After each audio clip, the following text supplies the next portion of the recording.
Bayangkan, di tengah gelapnya tanah Jawa, saat rakyat hidup dalam ketakutan, muncul seorang wali yang tidak datang membawa pasukan, tidak membawa senjata.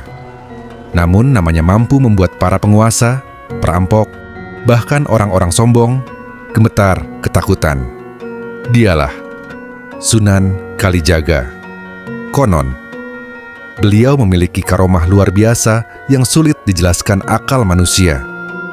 Sebagian kisahnya bahkan masih diceritakan turun-temurun hingga sekarang. Dan inilah 7 karomah Sunan Kalijaga yang membuat tanah Jawa gempar. Karomah pertama, Sunan Kalijaga mampu meluluhkan hati orang paling jahat sekalipun. Di masa itu, banyak perampok dan penjahat yang ditakuti rakyat. Namun anehnya, ketika bertemu Sunan Kalijaga, hati mereka berubah. Bukan dengan ancaman, bukan dengan kekerasan, tetapi hanya dengan nasihat lembut dan tatapan penuh kasih. Banyak yang akhirnya bertobat, lalu menjadi murid beliau. Karomah kedua, konon Sunan Kalijaga mampu berdakwah tanpa membuat rakyat merasa dipaksa. Beliau memahami budaya Jawa dengan sangat dalam. Wayang, gamelan, tembang, hingga adat masyarakat dijadikan jalan untuk mengenalkan Islam. Dan ajaibnya, rakyat menerima dakwah beliau dengan hati terbuka. Karomah ketiga, doa Sunan Kalijaga dipercaya sangat mustajab.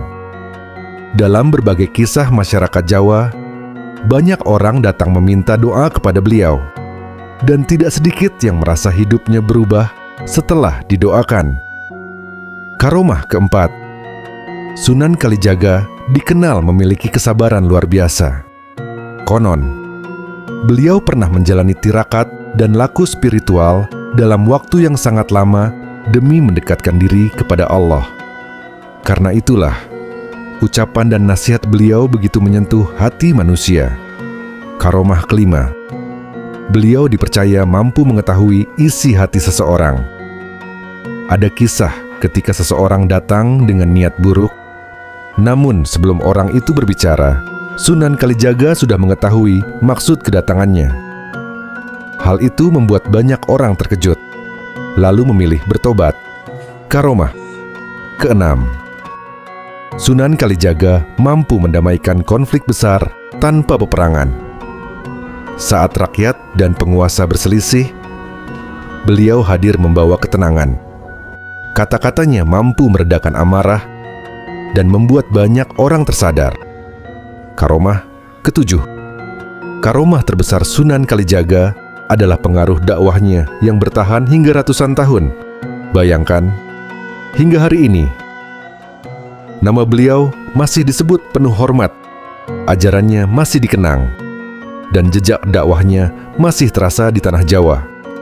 Itulah karomah yang mungkin paling luar biasa, mengubah hati manusia bahkan setelah wafatnya.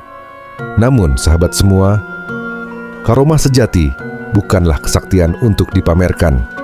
Karomah terbesar seorang wali adalah akhlaknya, kelembutannya, dan kemampuannya mengajak manusia mendekat kepada Allah. Dan itulah yang diwariskan oleh Sunan Kalijaga kepada Nusantara. Kalau kalian ingin kisah-kisah wali dan sejarah Islam Nusantara terus hadir di channel ini, jangan lupa tekan tombol subscribe, like, dan share video ini kepada keluarga dan sahabat kalian. Semoga semakin banyak orang yang mengambil hikmah dan kebermanfaatannya. Sampai jumpa di kisah berikutnya.